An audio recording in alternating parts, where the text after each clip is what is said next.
हरे कृष्णा। जय राधा माधव गाएंगे और फिर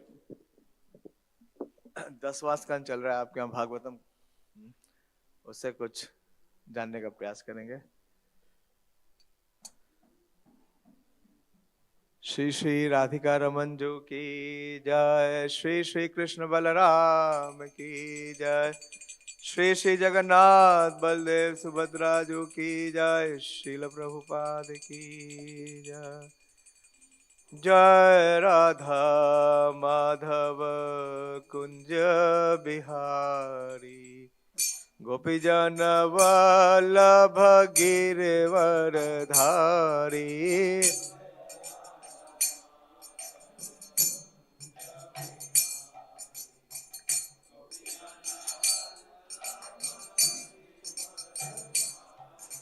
जय राधा माधव कुंज बिहारी, गोपी जन वल्लभ गिरवर धारी।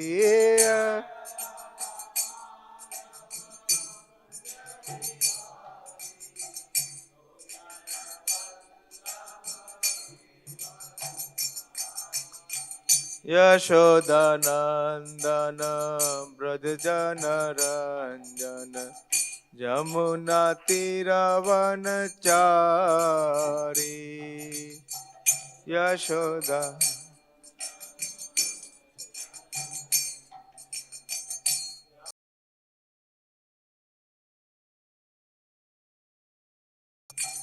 यशोदानंदन ब्रज जन रंजन, यमुना तीरवन चारी।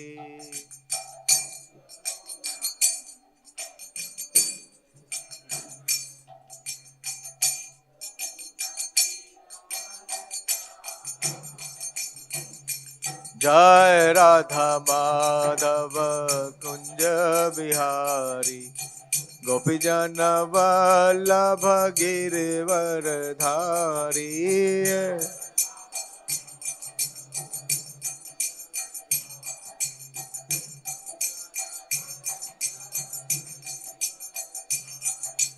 हरे कृष्णा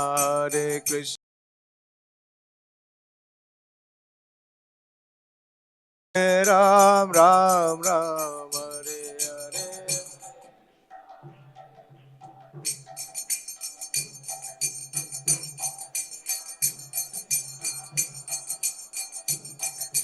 हरे कृष्णा कृष्णा कृष्णा हरे हरे, हरे राम राम राम हरे हरे हरे।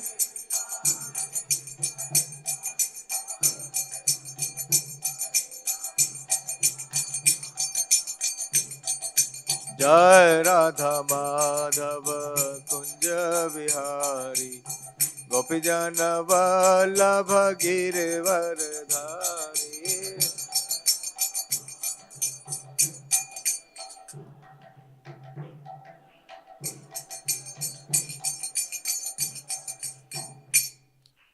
जय ओम विष्णुपाद परमहंस परिवाज का आचार्य अष्टोत्तर शत श्रीमद कृष्ण कृपा श्री मूर्ति अभय चरणारविंद भक्ति वेदांत स्वामी श्रील प्रभुपाद की जय। जय ओम विष्णुपाद परमहंस परिवाज का आचार्य अष्टोत्तर शत श्रीमद श्री भक्ति सिद्धांत सूर्य ठाकुर गोस्वामी प्रभु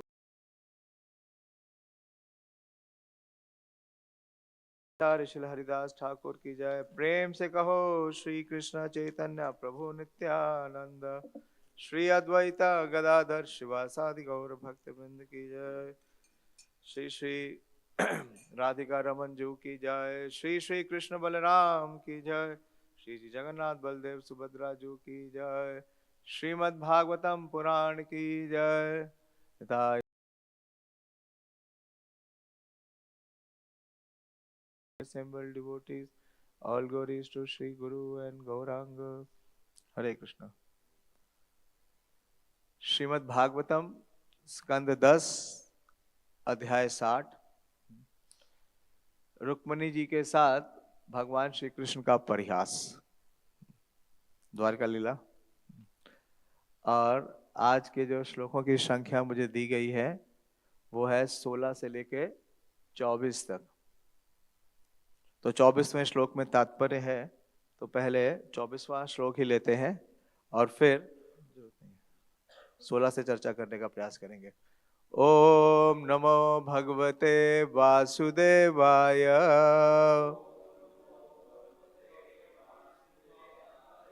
ओम नमो भगवते वासुदेवाय।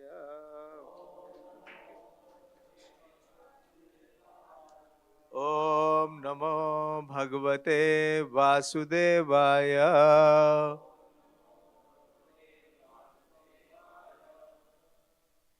तो श्लोक संख्या 24 ले रहे हैं। तस्या सुदुख भय शोक विनस्त बुद्धे हस्ताश्लतत् वलयता व्रजनम पपातः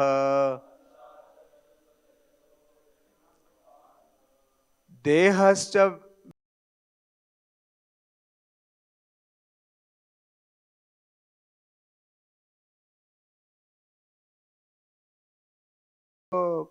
प्रविकीर्य केशान्।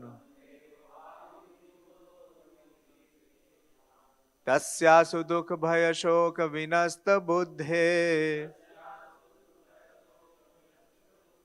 हस्ताश्लतत् वलयता व्यजनम पपातः देहश्च विक्लवधिया सहसेव मुह्यान् रंभेव वायुविहितो प्रविकीर्य केशान्। तस्यासु दुख भय शोक विनस्त बुद्धे हस्ताश्लतत् वलयता व्रजनम पपातः देहश्च विक्लवधिया सहसेव मुह्यान् रंभेव वायुविहितो प्रविकीर्य केशान्।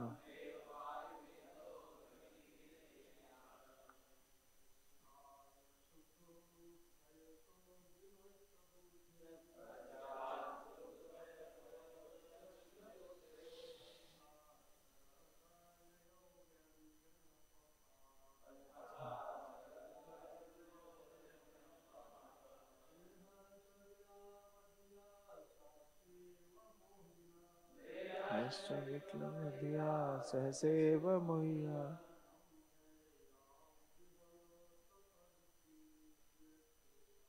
रंभेव वायुविहितो।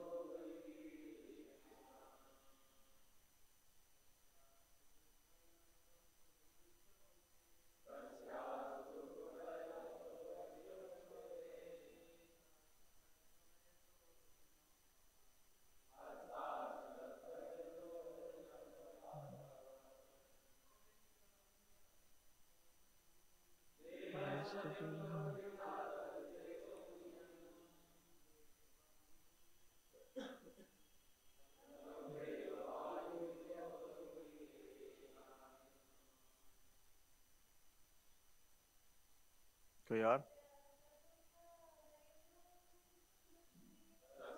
सुदुख भय शोक विनस्त बुद्धे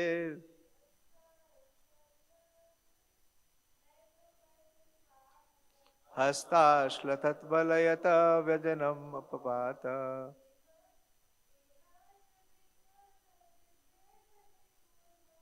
देहश्च विक्लवधिया सहैव मुह्यान् रंभेव वायुविहितो प्रविकीर्य केशान्।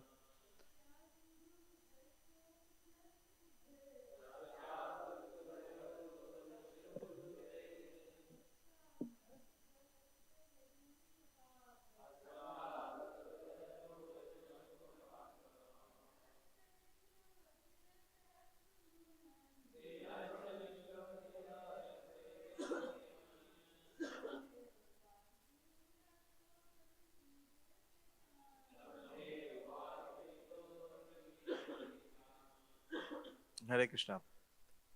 बहुत ही विशेष श्लोक है। इस श्लोक के माध्यम से सुखदेव गोस्वामी बता रहे हैं कि कितनी व्यथित व्यवस्था अवस्था थी रुक्मिणी देवी की। इसका शब्द अर्थ इस प्रकार से है, तो ये रुक्मिणी देवी की अवस्था बता रहे हैं। तस्या, उनके, सुदुख, अत्यधिक दुख, भय, डर, शोक तथा शोक से विनष्ट, नष्ट हुई, बुद्धे, बुद्धि बली, हस्तात, हाथ से, श्लथात, खिसकते हुए, वलयता, चूड़ियों वाली, व्यजनम, पंखा, पपात, गिर गया, देह, उनका शरीर, च, भी, विक्लवः, विक्कल, धिया, उनका मन, सहसा, एव, सहसा, मुहियान, मूर्छित हुई, रंभ, केले के वृक्ष, इव, सदृश, वायु से, विहिता, उखाड़े गए, प्रविकीर्य, बिखरते हुए, केशान, अपने बाल। तो रुक्मिणी का मन दुख, भय तथा शोक से अभिभूत हो गया। उनकी चूड़ियां उनके हाथों से सरक गई और उनका पंखा भी जमीन पे गिर पड़ा। वे उलझन में आकर सहसा मूर्छित हो गई। उनके बाल इधर उधर बिखर गए और उनका शरीर भूमि पर इस तरह गिर गया जिस तरह हवा से उखाड़ा हुआ केले का वृक्ष गिर पड़ता है। और ये भी कहां? हाँ, भगवान श्री कृष्ण के समक्ष। बहुत विशेष प्रसंग है। हालांकि इसमें बोलने का मेरे पास कोई अधिकार नहीं है, योग्यता नहीं है, लेकिन क्योंकि आदेश मिला है तो जो आचार्यों ने प्रस्तुत किया है उसे प्रस्तुत करने का प्रयास करूंगा। कि तात्पर्य में श्रील प्रभुपाद जी के शिष्य लिखते हैं कि भगवान श्री कृष्ण के शब्दों से मर्मित होने से रुक्मिणी ये नहीं समझ पाई कि श्री भगवान केवल उन्हें सता रहे हैं। भगवान क्या कर रहे हैं? भगवान क्या कर रहे हैं? सता रहे हैं। भगवान किसी को सताते हैं? तो ये बड़ा ऊंचा प्रसंग है। इसलिए उनके शोक के ये भाव दिखे, जिसे श्रील विश्वनाथ चक्रवर्ती ने सात्विक भाव कहा है, जो स्तंभित होने से लेकर मरण दशा तक विस्तरित होते हैं। ओम अज्ञानतिमिरन्धस्य ज्ञानाञ्जनशलाकया चक्षुरुन्मीलितं येन तस्मै श्री गुरुवे नमः। श्री चैतन्य मनोभीष्टं स्थापितं येन भूतले स्वयं रूप कदा मह्यं ददाति स्वपदान्तिकं। वन्देऽहं श्रीगुरो श्रीयुतपदकमलं श्रीगुरून् वैष्णवांश्च श्रीरूपं साग्रजातं सहगण रघुनाथान्वितं तं सजीवं साद्वैतं सावधूतं परिजनसहितं कृष्ण चैतन्य देवं श्रीराधा कृष्ण पादान् सहगण ललिता श्री विशाखान्वितांश्च। हे कृष्ण करुणा सिंधु दीनबंधु जगतपते गोपेश गोपिका कांत राधा कांत नमोस्तुते। ताप्त कांचन गौरांगी राधे वृंदावनेश्वरी वृषभानुसुते देवी प्रणमामि हरिप्रिये। वाञ्छाकल्पतरुभ्यश्च कृपा सिन्धुभ्येव च पतितानां पावनेभ्यो वैष्णवेभ्यो नमो नमः। जय श्री कृष्ण चैतन्य प्रभु नित्यानंद श्री अद्वैत गदाधर शिवासादि गौर भक्त वृंद। हरे कृष्णा कृष्णा कृष्णा हरे हरे, हरे राम राम राम हरे हरे। नमो विष्णुपादाय कृष्ण पृष्ठाय भूतले श्रीमते भक्ति वेदांत स्वामिनिति नामिने। नमस्ते सारस्वते देवे गौरवाणी प्रचारिणे निर्विशेष शून्यवादी पाश्चात्य देश तारिणे। हरे कृष्ण। तो ये 10वां स्कंद है, ये बहुत ही विशेष है क्योंकि इसमें लगभग 90 अध्याय हैं और इन 90 अध्यायों में भगवान की 3 विशेष स्थानों पे जो की गई लीलाएं हैं। ब्रज लीला पहले अध्याय से लेकर लगभग 40वें अध्याय तक, और फिर उसके बाद 41 से लेकर 51 तक मथुरा लीला, और बड़े ही विस्तार के साथ, जो जिसे हम अंत लीला नहीं बोल सकते वो है द्वारिका लीला, 52 से लेकर 90 तक। और 52वें अध्याय से जब लीला शुरू होती है तो किसका प्रसंग शुरू होता है? श्रीमती रुक्मिणी देवी का। जैसे ही भगवान द्वारिका में प्रवेश करते हैं तो सबसे पहला प्रस्ताव किसका आता है? श्रीमती रुक्मिणी देवी का। और आज भी हम 60th चैप्टर पे आ गए हैं और श्रीमती रुक्मिणी देवी का प्रसंग चल रहा है बहुत विशेष है। और जो दशम श्लोक, जो दशम स्कंद है, ये भगवान का प्रफुल्लित मुखारविंद है, मुखारविंदम दशमम। और दशम स्कंद की जो महिमा है उसके बारे में श्रील श्रीधर स्वामी लिखते हैं, दशमे दशमम लक्ष्यम आश्रिताश्रय विग्रह श्री कृष्णाख्यम परम धाम जगद्धाम नमामि तत्। तो ये जो दशम स्कंद है ये क्या देता है? ये जो श्रीमद् भागवतम का दशम लक्ष्य है उसे प्रस्तुत करता है। श्रीमद् भागवतम के 10 सब्जेक्ट मैटर हैं, जानते हैं ना? जैसे भगवत गीता के कितने हैं? 5। श्रीमद् भागवतम के कितने हैं? 10। तो 10वां जो सब्जेक्ट मैटर है, जो लक्ष्य है, वो क्या है? आश्रय। तो इस स्कंद के अंदर किसका विग्रहमान मूर्ति रूप है? आश्रिता और आश्रय है। तो यहां आश्रित कौन है? रुक्मिणी देवी। और आश्रय कौन है? कृष्ण। तो इसी के बारे में यहां पे चर्चा चल रही है कि किस प्रकार से भगवान श्रीमती रुक्मिणी देवी के साथ ये परिहास कर रहे हैं। श्री कृष्ण आख्यम परम धाम, और भगवान का जो परम धाम है उसमें जिस प्रकार की वार्ताएं होती हैं, ऐसे श्री भगवान को जो इस जगत में आके उन लीलाओं को प्रकट कर रहे हैं, हम प्रणाम करते हैं। तो इस प्रकार से ये बहुत ही विशेष प्रसंग है। इस प्रसंग में, द्वारका लीला में, भगवान ये भी प्रस्तुत करते हैं कि किस प्रकार से जो एक आदर्श दाम्पत्य जीवन है या आदर्श जो गृहस्थ जीवन है उसका किस प्रकार से निर्वाह किया जाए, भगवान स्वयं इसको प्रदर्शित करते हैं। तो अब कोई पूछ क्यों इस बारे में चर्चा की जा रही है? और ये चर्चा कौन कर रहा है? परीक्षित महाराज और सुखदेव गोस्वामी। और परीक्षित महाराज की सिचुएशन क्या है कि उनकी वो मृत्यु के बिल्कुल समीप है। तो प्रभुपाद जी प्रश्न करते हैं कि हम में से ऐसा कौन है जो मृत्यु के समीप नहीं है? परीक्षित महाराज को तो ये पता था कि 7 दिन बाद मृत्यु होगी, लेकिन हम में से कोई ये नहीं जानता। तो परीक्षित महाराज सुखदेव गोस्वामी से जब ये प्रसंग शुरू हुआ द्वारिका लीला का, तो उन्हें बोलते हैं कि आप बड़े विस्तार से भगवान की जितनी लीलाएं हैं उनका विवरण करिए और कुछ भी छोड़िएगा नहीं।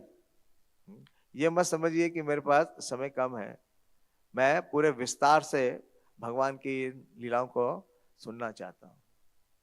और क्यों? क्योंकि इन लीलाओं को सुनने से क्या प्राप्त होता है? बड़ा ही सुंदर श्लोक है वो 10वें स्कंद के 52nd चैप्टर के 20वें श्लोक में बोलते हैं, ब्रह्मन् कृष्ण कथा पुण्य मध्वी लोक मल आपः को न तृप्येत श्रवण श्रुतज्ञ नित्य नूतन।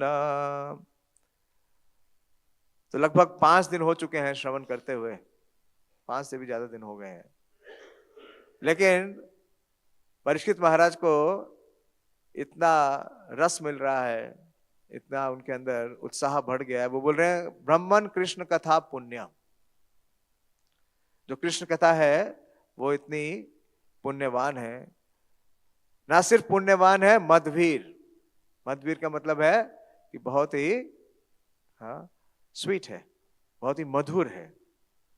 और लोकमल आपहा, कि जितना भी भौतिक कल्मश है उसका नाश करने वाली है। तो जब ये इतनी मधुर है और हमारे जितने कंटामिनेशंस हैं उसका नाश करने वाली है, पुण्य है,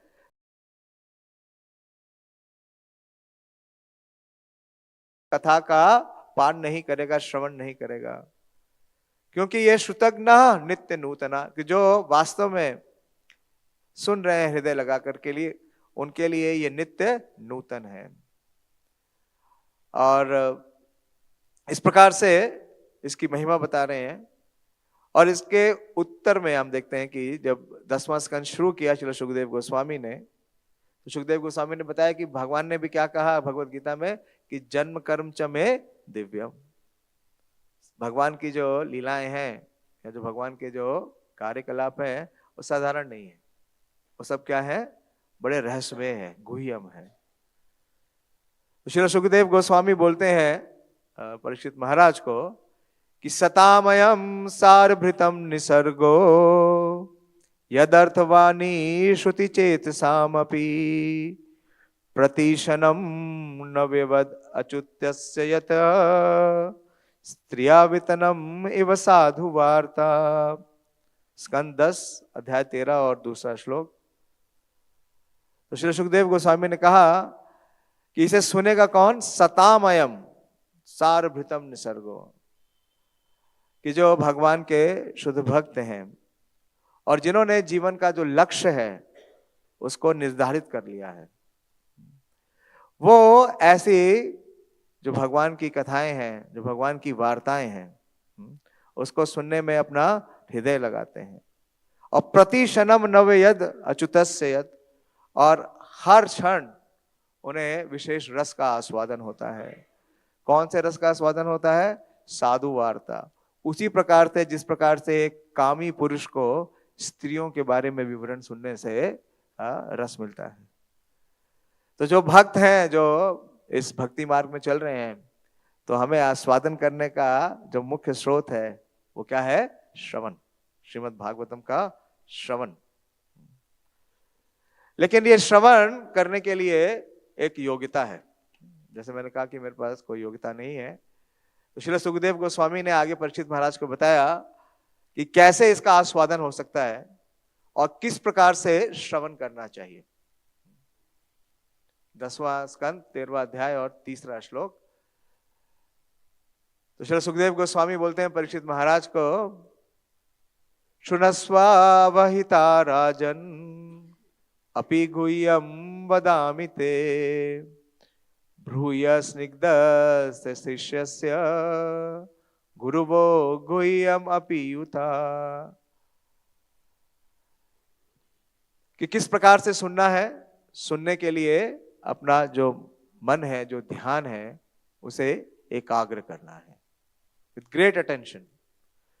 क्यों? क्योंकि भगवान के जो कार्यकलाप हैं अपि गुह्यम वदामि ते, वो बहुत ही गुह्य है। जैसे आज का ये प्रसंग हम देख रहे हैं कि भगवान के समक्ष ही रुक्मिणी देवी की ये व्यथा हो रही है, और ये व्यथा करने वाले भी कौन है, स्वयं कृष्ण ही है। तो कई बार इसको सुन के कई बार बहुत हमें असमंजस्य हो जाएगा कि ये क्या हो रहा है और क्यों हो रहा है। क्यों? क्योंकि ये बड़ी ही गुह्य है, अपि गुह्यम वदामि ते। लेकिन जो शिष्य जो गुरु परंपरा में आ रहा है और अपने गुरु के प्रति वास्तव में उसने समर्पण किया है, तो उसके लिए इन लीलाओं को, इन कथाओं को समझ पाना जरा भी कठिन नहीं होगा, क्योंकि ये गुरु का दायित्व है कि जो रहस्य है उसको उसके हृदय में प्रकट करे। तो वो बोल रहे हैं कि इन कथाओं में, भगवान की इन लीलाओं में कई ऐसे प्रसंग मिलेंगे जो कि बड़े ही विस्मित करने वाले हैं और ये बाकी साधारण लोगों द्वारा समझे नहीं जा सकते। तो इस प्रकार से ये एक गुह्य लीला भगवान की यहाँ श्री रुक्मिणी देवी के साथ चल रही है। जब भगवान द्वारिका में आते हैं तो सबसे पहले श्रीमती रुक्मिणी देवी का एक प्रेम प्रस्ताव आता है, उसे स्वीकार करते हैं। भगवान विदर्भ जाते हैं। श्री श्री राधिका रमन जी की जय, श्री श्री कृष्ण बलराम की जय, श्री जगन्नाथ बलदेव सुभद्रा जी की जय। और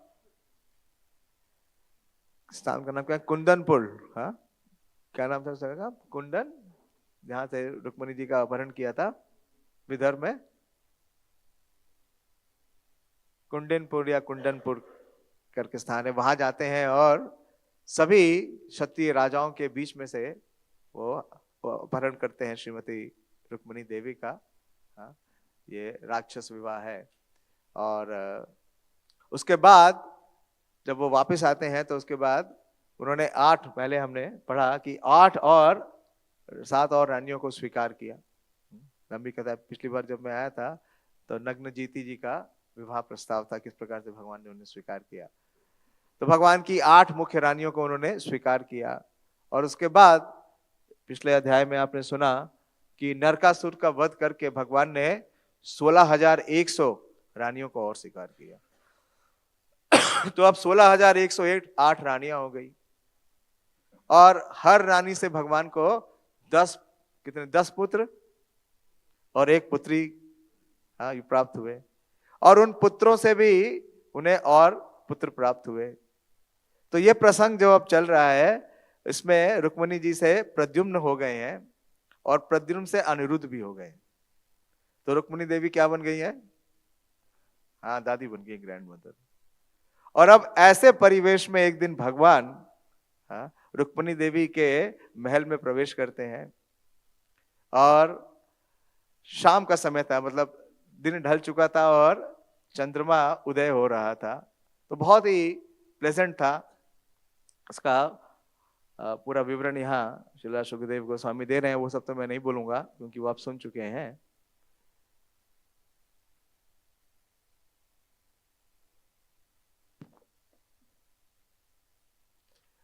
और जब भगवान श्री रुक्मिणी देवी के महल में प्रवेश करते हैं तो रुक्मिणी देवी उन्हें बड़े ही आदर के साथ उन्हें उनका आगमन करती हैं, उन्हें अपने बिस्तर के ऊपर बैठाती हैं और उनको चावल ढुलाने लगती हैं। तो आज बता रहे हैं ना कि उनके हाथों से पंखा भी गिर गया। वो इतनी शोक और भय से परिपूर्ण हो गई कि उनके हाथों की चूड़ियां गिर गई। हाथ की चूड़ियां कब गिरती है? जब या तो चूड़ी बड़ी हो या हाथ छोटा हो। तो इतना भय और शोक हुआ कि उनके हाथों की चूड़ियां गिर गई और उनके हाथों से जो भगवान को पंखा गिरा रही थी वो भी गिर गया। वो स्वयं भी मूर्छित होकर गिर गई। ऐसा ही प्रसंग पहले अध्याय में आता है अर्जुन का। वे पुतश्च शरीरे में रोमहर्षश्च जायते गांडीवम संसते हस्तात् तच्चैव परिधायते। तो ऐसा कब होता है?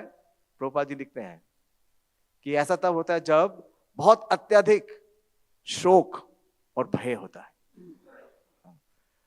जब अकस्मात कुछ बहुत ही अप्रिय घटित हो जाए या बहुत बड़ा एक शॉक लगे तो व्यक्ति ऐसी अवस्था में आ जाता है।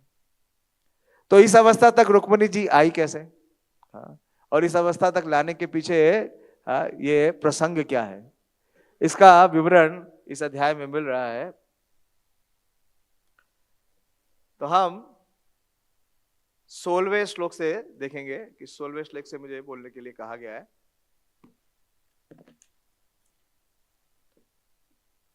कि जब भगवान श्री कृष्ण रुक्मिणी देवी के महल में प्रविष्ट हुए और उनको आदरपूर्वक स्थान दिया रुक्मिणी देवी ने और उनको चामर करने लगे, तो रुक्मिणी देवी को भगवान श्री कृष्ण देख रहे थे, उनको निहार रहे थे और उनकी सुंदरता को देखकर भगवान श्री कृष्ण बड़े ही मुग्ध थे।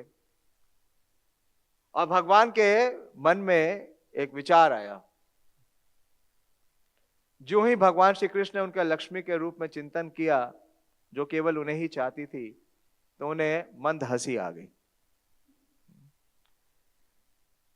अगर जैसे आप देखेंगे, अब पहले अध्याय के बाद भगवद गीता के दूसरे अध्याय में आएंगे तो अर्जुन की भी यही दशा थी। क्या है पहला श्लोक? अश्रु पूर्णा कुलेशनम। अर्जुन क्या कर रहा है? रो रहा है। अर्जुन रो रहा है और भगवान क्या कर रहे हैं? हंस रहे हैं। हम लोग कैसे मित्र हैं कि मित्र के दुख में आप क्या कर रहे हैं? उपहास कर रहे हैं, हंस रहे हैं। तो भगवान श्री कृष्ण का यही बहुत विशेष रेसिप्रोकेशन है। तो जब उन्होंने भगवान ने रुक्मिणी देवी को देखा तो उन्हें मंद हंसी आ गई। श्री भगवान अपनी लीलाएं संपन्न करने के लिए नाना रूप धारण करते हैं और वह यह सोचकर अत्यंत प्रसन्न थे कि लक्ष्मी जी ने जो रूप धारण कर रखा है वो इनकी प्रेयसी होने का अनुरूप था। उनका मनोहर मुखमंडल, घुंघराले बाल, कुंडलों, गले में पड़े हार तथा उनकी उज्जवल प्रसन्न मुस्कान के अमृत से सुशोभित था। तब श्री भगवान ने उनसे इस प्रकार कहा। तो बड़ा ही आप इस दृश्य को इमेजिन करिए कि कितना सुख पूर्वक श्रीमती रुक्मिणी देवी भगवान का सानिध्य प्राप्त कर रही थी और उनकी सेवा प्राप्त कर रही थी। और ऐसे समय में भगवान ने अपने मुखारविंद से क्या कहा, ये देखिए। भगवान ने कहा, हे राजकुमारी, तुम्हारे साथ लोकपालों जैसे शक्तिशाली अनेक राजा पानी ग्रहण करना चाहते थे। वे सभी राजनीतिक प्रभाव, संपत्ति, सौंदर्य, उदारता तथा शारीरिक शक्ति से युक्त थे। तो कौन सा प्रसंग ले आए? अपने विवाह का प्रसंग। कितनी 2 जनरेशन पीछे का प्रसंग। और बोल रहे हैं कि जब तुम्हारे भाई तथा पिता ने उनको अर्पित कर दिया था तो उसके पश्चात तुमने चेदी के राजा कौन है? शिशुपाल तथा अन्य विवाहितियों को क्यों अस्वीकार कर दिया? तो प्रश्न पूछ रहे हैं रुक्मिणी देवी से कि जब तुम्हारे पिता और तुम्हारे बड़े भाई ने उन सब राजाओं को आमंत्रित किया तुम्हारा हाथ उन्हें देने के लिए, तो तुमने उन्हें सबको अस्वीकार क्यों कर दिया? उन सबको मना क्यों कर दिया? फिर आगे बोलते हैं कि हे सुंदर बहों वाली, इन राजाओं से भयभीत होकर हमने समुद्र में शरण ली। तो भगवान क्या बताना चाह रहे हैं कि जो राजा एकत्रित हुए आपसे विवाह का प्रस्ताव लेकर आने के लिए, वो सब तो बड़े शक्तिशाली थे, उनके अंदर बहुत सामर्थ्य था, और आपने क्या किया? उन्हें तिरस्कृत करके मुझे स्वीकार कर लिया।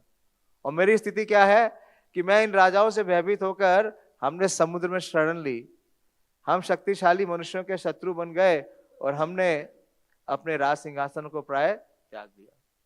तो इस प्रकार से भगवान ये वार्ता करते हैं और इस तरह वार्ता करते हुए कई तर्क देते हैं, और तर्क देते हुए ये भी बोलते हैं कि विवाह तथा मैत्री उन 2 मनुष्यों के बीच ही उचित होती है जो समान संपत्ति, जन्म, प्रभाव, आकृति तथा उत्तम संतान की क्षमता वाले हों, किंतु उत्तम तथा निकृष्ट के बीच कभी नहीं। तो क्या बोल रहे हैं कि हमारा और आपका क्या है? मिसमैच है। रुक्मिणी देवी के साथ भगवान क्या कह रहे हैं? हमारा और आपका क्या है? मिसमैच है। परफेक्ट मैच नहीं है, मिसमैच है। तो आज का श्लोक 16वां श्लोक।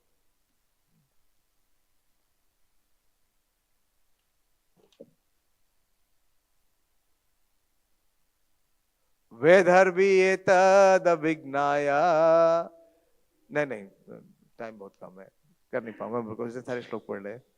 हमने एक श्लोक तो रिपीट कर दिया ना, जो रिपीट करना था वो पहले ही कर दिया, अब केवल श्रवण करिए। वेदर्भी एतद अभिज्ञाया त्वया दीर्घ समीक्षया व्रता वयं गुणैर्हीना भिक्षुभिः श्लाघिता मुदा। तो भगवान एक और तर्क प्रस्तुत कर रहे हैं और बोल रहे हैं कि रुक्मिणी, तुम समझती हो कि तुम बहुत बुद्धिमान हो, लेकिन मेरे असेसमेंट में आप क्या हैं?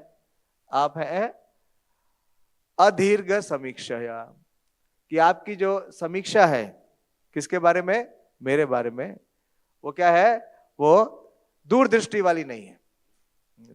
दीर्घ का मतलब होता है लंबा, अदीर्घ का मतलब है, अब कहते हैं ना, किसी की दृष्टि दूर की है तो वो दूर तक देख सकता है। जैसे हम गुरु महाराज के लिए कहते हैं, गुरु महाराज की दृष्टि बहुत दूर तक थी, वो देख सकते थे कि किस प्रकार से इस जीव को, इस भक्त को भक्ति में लगाना है। लेकिन यहां भगवान कहते हैं कि आपकी समीक्षा दीर्घ नहीं थी। क्या थी? अदीर्घ थी। हे वैदर्भी, दूरदर्शी ना होने के कारण तुमने इसका विचार नहीं किया और इसलिए तुमने अपने पति के रूप में मुझे चुन लिया। यदि हम में कोई सद्गुण नहीं है और मोहित भिखारी हमारी प्रशंसा करते हैं, तो भगवान ये कह रहे हैं कि मुझ में कोई गुण नहीं है।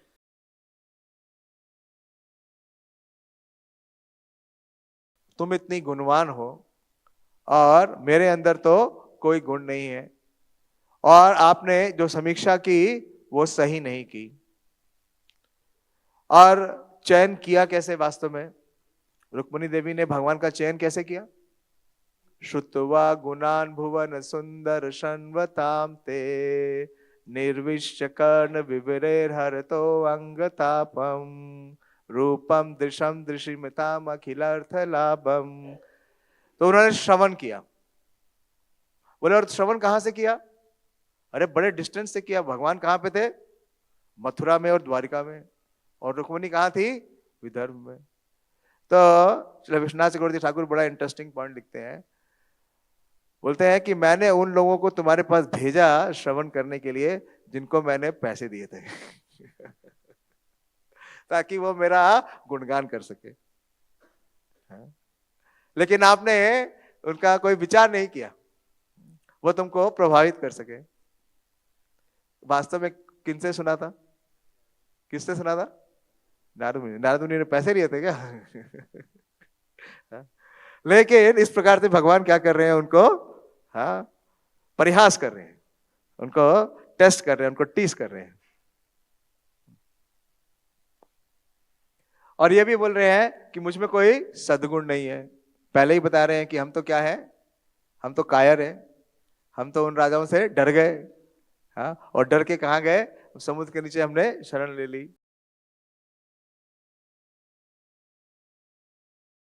बहुत सारे भक्त हैं, मुझे चाहने वाले बहुत हैं, उनमें से एक आप भी हैं। तो बोले, मुझे चाहने वाले और मेरे भक्त कौन है? वो वही है जो भिखारी हैं, जिनके पास कुछ नहीं है। वो भिखारी हैं और वो क्या हो गए हैं? मुझ पे मोहित हो गए। तो ऐसे लोग मेरी प्रशंसा करते हैं, और ऐसी प्रशंसा में आप क्या हो गई? फंस गई और आपने मुझे स्वीकार कर लिया। इसलिए आप क्या है? अदीर्घ समीक्षा। आपकी समीक्षा क्या है? दूरगामी नहीं है। अभी कितना समय बीत चुका है प्रद्युम्न हो गए, अनिरुद्ध हो गए, अभी नेक्स्ट चैप्टर में अनिरुद्ध की उषा के साथ विवाह भी हो जाएगा तो इस प्रकार से भगवान उनके साथ परिहास कर रहे हैं।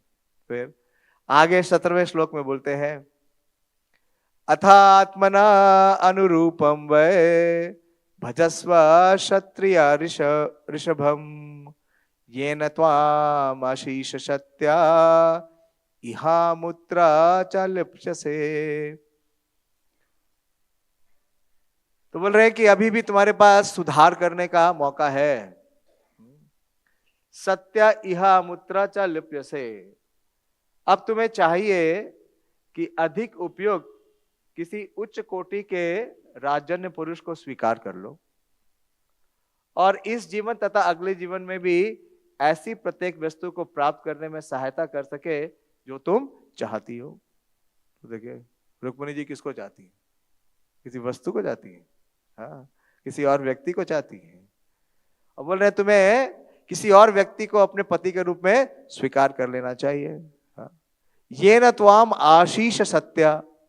क्योंकि क्या होगा, किसी अगर आप क्षत्रिय ऋषभ जो क्षत्रिय में श्रेष्ठ है उसको अगर आप स्वीकार करेंगे, भजस्व या उसकी सेवा करेंगी, तो आप अपने जीवन के लक्ष्य को प्राप्त करेंगी। इस जीवन का लक्ष्य भी प्राप्त होगा और आगे का भी। भगवान कहते हैं नहा इह एव न अमुत्र विनाशस्तस्य विद्यते ना ही कल्याण कृत कश्चित दुर्गतिम तात गच्छति। छठे अध्याय में जब अर्जुन ने पूछा कि जो भक्त आपकी भक्ति में लगता है लेकिन किसी कारण से क्या हो जाता है, वो पथभ्रष्ट हो जाता है, जिस प्रकार से कि एक बादल का टुकड़ा अपने समूह से बिछड़ जाता है, तो उसका क्या होता है। तो भगवान भगवत गीता में तो सिद्धांत दे चुके हैं, ना इया एवा ना मूत्रा, ना तो इस जन्म में ना ही अगले जन्म में, हाँ, विनाशस्तत् विद्यते, उसका कभी नाश नहीं होगा। लेकिन यहाँ क्या बोल रहे हैं, यहाँ बोल रहे हैं कि भजस्व क्षत्रिय ऋषभ ये न त्वाम आशीष सत्य इह अमुत्रा च लिप्यसे। तो आप क्या करो, जो क्षत्रियों में श्रेष्ठ हैं, राजा कौन, शिशुपाल हाँ, उनको आप स्वीकार कर लो, और उनको स्वीकार करने से क्या होगा कि इस, हाँ, जीवन में जो आपकी इच्छाएं हैं या आशाएं हैं वो भी पूर्ण हो जाएगी। हाँ, तो हम आशीष सत्य, वो सत्य हो जाएंगी और अगला जन्म भी आपका सफल हो जाएगा। भगवान श्री कृष्ण अपनी सुंदर पत्नी का, एक छोटा सा तात्पर्य है इसमें, एक लाइन का, भगवान श्री कृष्ण अपनी सुंदर पत्नी का प्रणय प्रकोप जागृत करने के लिए उसे तंग कर रहे हैं। तो इस प्रकार से भगवान उन्हें क्या कर रहे हैं, हाँ, सता रहे हैं, हाँ, उकसा रहे हैं। क्योंकि जब तक भगवान जिस रस का आस्वादन करना चाहते हैं, जब तक वो उकसाई नहीं जाएंगी, जब तक वो क्रोधित नहीं होंगी, तब तक भगवान उस रस का आस्वादन नहीं कर पाएंगे। तो इस प्रकार से भगवान उनसे परिहास कर रहे हैं। 18वां श्लोक,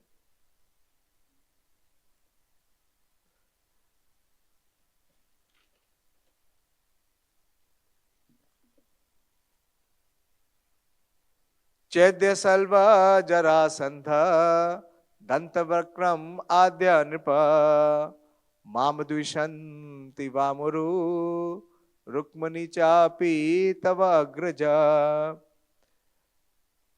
तो बोल रहे हैं भगवान कि जितने भी आपके स्वयंवर में जो जितने राजा आए उन सबों का यहाँ पे नाम ले रहे हैं कि हे सुंदर जांघों वाली भद्रे, शिशुपाल, शल्व, जरासंध तथा दंतवक्र जैसे सभी राजा मुझसे घृणा करते हैं, और उसी तरह तुम्हारा बड़ा भाई रुक्मी भी करता है। तो ये सब क्या करते हैं, ये सब मुझसे द्वेष करते हैं, घृणा करते हैं। तो रुक्मिणी जी ये पूछ सकती है कि अगर आपको लगता था कि आप योग्य नहीं हैं तो फिर आप आए क्यों, मेरा अपहरण करने के लिए आए क्यों, मुझे अपना, हाँ, अपना हाथ दिया क्यों। तो यहाँ श्री विश्वनाथ चक्रवर्ती ठाकुर बोलते हैं कि वास्तव में कृष्ण ये बता रहे हैं कि मैंने तुम्हारा हाथ इसलिए स्वीकार किया क्योंकि मैं इन सारे राजाओं को सबक सिखाना चाहता था, क्योंकि ये सारे के सारे मेरे शत्रु हैं। ये मत समझो कि मैंने तुम्हें पाने के लिए मैं वहां गया था, मैं इन सबको अपमानित करने के लिए वहां गया था, इसलिए मैंने तुम्हें ले लिया। और जो जिस प्रकार से भगवान नाम ले रहे हैं ना, इससे पता चलता है कि किसमें भगवान के प्रति कितनी ज्यादा शत्रुता थी। सबसे ज्यादा किसके अंदर थी, सबके अंदर सबसे ज्यादा शिशुपाल में। हाँ, तो उसी हिसाब से भगवान नाम ले रहे हैं कि चैद्य, शाल्व, जरासंध, दंतवक्र आद्य, और कई आगे बोलते हैं 19वें श्लोक में, तेषां वीर्य मदंधनम द्रुपताम स्मयनुतया अनीतासी मया भद्रे।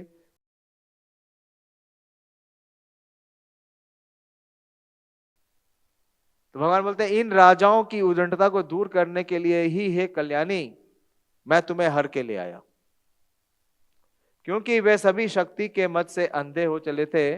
मेरा उद्देश्य दुष्टों की शक्ति को चूर करना था। हाँ, तो मेरा मुख्य उद्देश्य क्या था? इन सबको अपमानित करना, और उसके साथ ही साथ मैंने क्या कर लिया? मैंने तुम्हारा हरण कर लिया और तुम्हारा वरण कर लिया।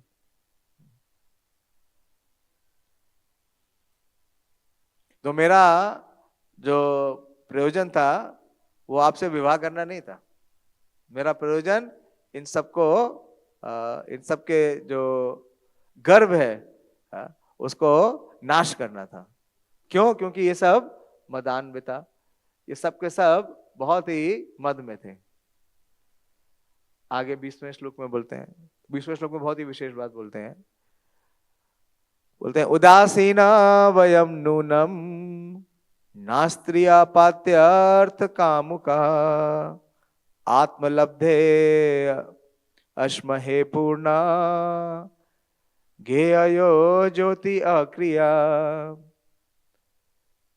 तो भगवान कह रहे हैं कि अपने बारे में बता रहे हैं। अब वो अपने बारे में बता रहे हैं कि उनका स्वभाव क्या है या उनकी स्थिति क्या है। वो बोल रहे हैं कि मैं क्या हूं? उदासीना। किसके बारे में वो उदासीन है? स्त्रिय, आपत्य, अर्थ, तीन चीज बोल रहे हैं। स्त्री का मतलब है पत्नी, संतान और अर्थ धन के लिए।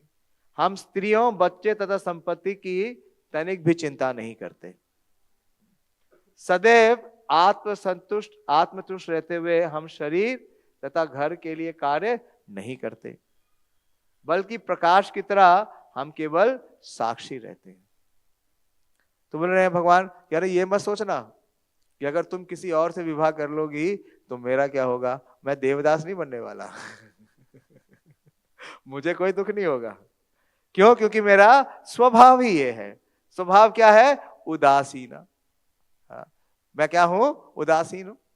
मुझे कोई फर्क नहीं पड़ने वाला, क्योंकि मेरी तुम्हारे अंदर या अपनी पत्नियों में या अपने बच्चों में, अपने घर में, अपनी धन संपत्ति में कोई भी आसक्ति नहीं है। मैं उदासीन हूं। और कैसे उदासीन हूं? साक्षी के रूप में। साक्षी कौन है? परमात्मा। और साथ में ये भी बोल रहे हैं आत्मलब्धे अस्महे पूर्णा। और मैं क्या हूं? मैं आत्मसंतुष्ट हूं। भगवान क्या है? आत्मराम है। और वो क्या है? पूर्ण है। तो बोले कि मुझे तो कुछ चाहिए ही नहीं, मेरी कोई आवश्यकता ही नहीं, मेरी कोई इच्छा है ही नहीं। मैं क्या हूं? मैं परमात्मा के रूप में साक्षी हूं।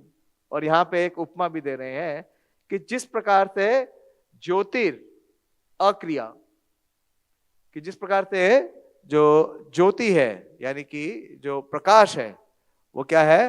वो अक्रिया है।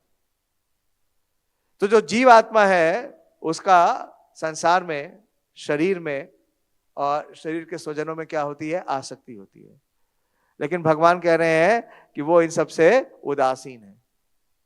वो उसी प्रकार से है जिस प्रकार से एक प्रकाश, प्रकाश क्या है? वो पूरी तरीके से निर्लेप है, उसका उसके ऊपर कोई प्रभाव नहीं है।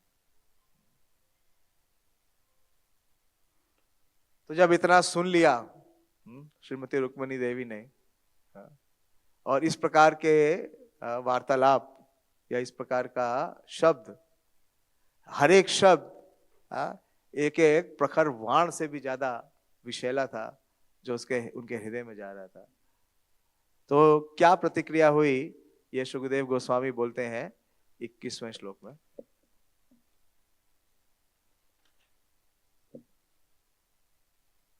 श्री शुका उवाच एतावद् उक्त्वा भगवान् आत्मानं वल्लभमिव मन्यमानम् अभिलेषात् तद्दर्पघ्नौ प्रमत्। तो श्रील सुखदेव गोस्वामी ने कहा कि रुक्मणी ने अपने आप को श्री भगवान का विशिष्ट प्रिय समझ रखा था। भगवान आत्मानम वल्लभाम, वल्लभा का मतलब है बहुत प्रिय। तो रुक्मणी देवी अभी तक यही मानती थी कि भगवान भी उनको बहुत प्रिय है और भगवान को वो भी प्रिय है। तो रुक्मिणी ने अपने आप को श्री भगवान का विशिष्ट प्रिय समझ रखा था, क्योंकि उन्हें कभी भी उनका संग नहीं छोड़ा था। ये बातें कहकर श्री भगवान ने उनके गर्व को दूर कर दिया और तब बोलना बंद कर दिया। तो जो भगवान ने उनके ऊपर प्रभाव देना था वो तो दे दिया, और उसके बाद बोलना बंद कर दिया। तो वास्तव में भगवान रुक्मिणी देवी के गर्व को क्या कर रही है? चूर कर दिया। क्योंकि रुक्मिणी देवी सोच रही थी कि वो भगवान की बहुत प्रिय है, वल्लभा है, और वो क्या थी? हमेशा भगवान का सानिध्य और संग प्राप्त कर रही थी, आत्मानव। और साथ में वो ये भी सोच रही थी कि वो भगवान के समान ही है, जबकि ऐसा नहीं है। अगर आप देखें तो रुक्मिणी देवी ने हमेशा जब भगवान उनके कक्ष में आए तो क्या उनके साथ जाके बैठ गई? हाँ, क्या किया उन्होंने? चावर सेवा की। चावर सेवा कौन करता है? हाँ हाँ, दास या दासी। हाँ। तो ये हमारे आचार्य बोलते हैं कि ये भगवान क्या कर रहे हैं? उसको बढ़ा चढ़ा के बोल रहे हैं। हाँ। उन्होंने ऐसा कोई कार्य नहीं किया। उन्होंने उनकी ये हमेशा, रुक्मिणी देवी हमेशा भगवान की सेविका की भूमिका लेती थी, और उन्होंने कभी भी ये अभिमान नहीं किया। भगवान की अन्य रानियां हैं द्वारिका में जो मान प्रकट करती हैं। कौन सी रानी फेमस है? सत्यभामा। वास्तव में सत्यभामा जी क्या है? वो श्रीमती राधा रानी का विस्तार है।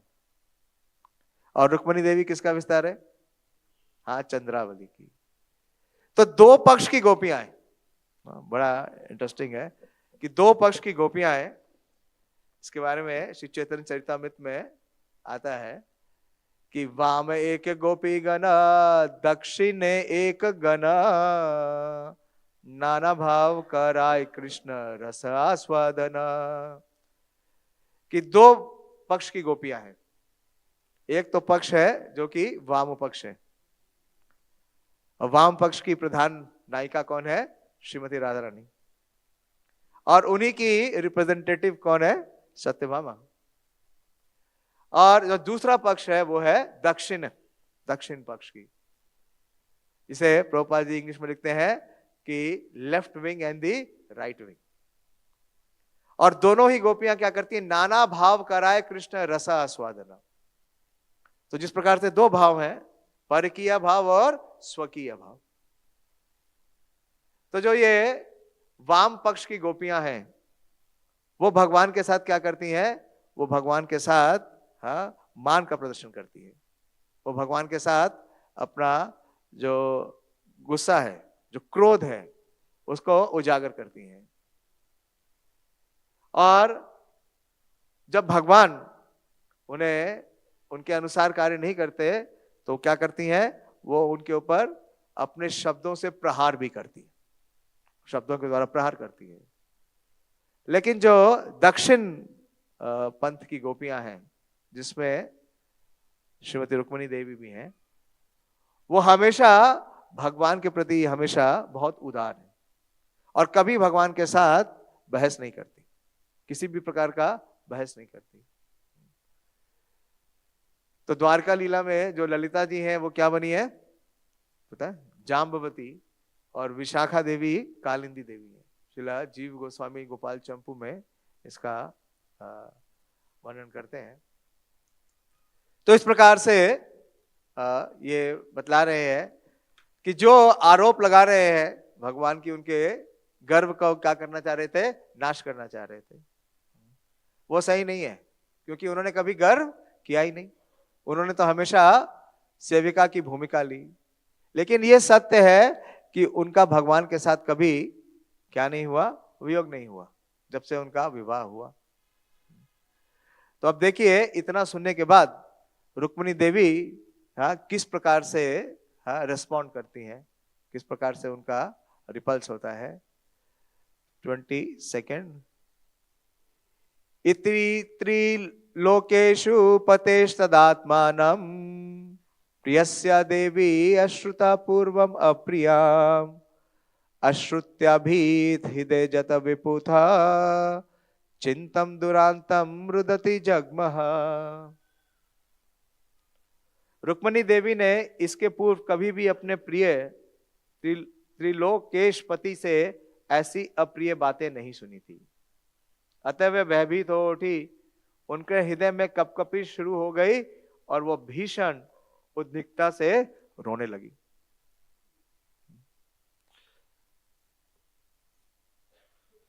तेईसवां श्लोक। मैं इसका टाइम खत्म हो रहा है तो इसका अनुवाद ही पढ़ देता हूं। तो बहुत उद्विग्न हो गई क्योंकि उन्हें बहुत डर लगने लगा। किस बात का भय लगने लगा? कि कहीं भगवान उनका तिरस्कार ना कर दें, कहीं उनका संग ना त्याग दें। वे लाल लाल चमकीले नाखूनों से युक्त अपने कोमल पांव से भूमि कुरेदने लगी और अपने आंखों में लगे काजल द्वारा काले हुए आंसुओं ने कुमकुम के कारण उनके लाल हुए स्तनों को भिगो दिया। वह मुख नीचे किए खड़ी रही और अत्यधिक शोक से उनकी वाणी अवरुद्ध हो गई। नयनम गलदश्रु धारया, क्या है? नयनम गलदश्रु धारया वदनम गदगद हृदया गुरा पुलके निचितम वपूर कदा तब नाम ग्रहणे भविष्यति। तो हमारे आचार्य बता रहे हैं कि ये सात्विक भाव वो प्रदर्शित करने लगी। और आज का जो 24वां श्लोक है, आज का श्लोक है, तो रुक्मणी का मन दुख भय तथा शोक से अभिभूत हो गया। तो 3 के कारण दुख भय और शोक से अभिभूत हो गया। उनकी चूड़ियां उनके हाथों से सरक गई और उनका पंखा जमीन पे गिर गया। वे उलझन में आकर सहसा मूर्छित हो गए, उनके बाल इधर उधर बिखर गए और उनका शरीर भूमि पर इस तरह गिर गया जिस तरह हवा से उखड़ा हुआ केले का वृक्ष गिर जाता है। तो इस प्रकार से ये विशेष लीला है। और भगवान ये रुक्मणी देवी को क्या करना चाहते हैं? इन सब वाक्यों के द्वारा, इन सब जो वार्ता हुई है उनके द्वारा उन्हें उत्तेजित करना चाहते हैं, उन्हें क्रुद्ध करना चाहते हैं। क्यों? क्योंकि जब रुक्मणी देवी क्रोधित होंगी, उत्तेजित होंगी, तो उनका जो रूप सौंदर्य है उसके अंदर और वृद्धि होगी, आस्वादन होगी। और लेकिन रुक्मणी देवी ने ऐसा कुछ नहीं किया। वो स्वयं से बहुत अव्यवस्थित हो गई। और वास्तव में इससे उनका जो प्रगाढ़ प्रेम है उस प्रेम का प्रकाश हुआ। आगे जब हम जाएंगे तो भगवान इस बात को स्वीकार करेंगे। तो ऐसा ही भगवान ने गोपियों के साथ भी किया। जो आज का श्लोक है बिल्कुल इसी से मिलता हुआ श्लोक है, 10वां स्कंद 29वां अध्याय 29वां वर्ष। तो जब भगवान जब गोपियां आ गई रास मंडल में और वो सब कुछ त्याग करके आ गई, तो भगवान ने उन्हें शिक्षा दी और कहा कि आपके लिए ये उचित नहीं है यहाँ आना। आपको क्या करना चाहिए? आपको अभी लौट जाना चाहिए। तो ऐसी ही अवस्था गोपियों की भी थी। तो वास्तव में भगवान ऐसा क्यों करते हैं कि जो उनके प्रेमी हैं, उनके भक्त हैं, जो उनके ऊपर आश्रित है, पूर्ण समर्पित हैं, उनका जो समर्पण है उसको वृद्धि करने के लिए और उन भक्तों की जो महिमा है उसका प्रकाश करने के लिए। तो इस प्रकार से, इस प्रसंग से श्रीमती रुक्मिणी देवी का जो भगवान के प्रति प्रगाढ़ प्रेम है उसका प्रकाश होता है और भगवान इस लीला का आस्वादन कर रहे हैं। ठीक है, मेरी इतनी ही समझ है, इतना ही मैं प्रस्तुत कर सकता हूँ। मैं यही समाप्त करूंगा, विराम दूंगा। श्रीमद् भागवतम की जय, श्रील प्रभुपाद की जय, उपस्थित सभी भक्तवृंद की जय, तथा गौर प्रेमानंद। अगर किसी का कोई समीक्षा है, कुछ कहना चाहते हैं तो बोलिए। श्रील प्रभुपाद की जय।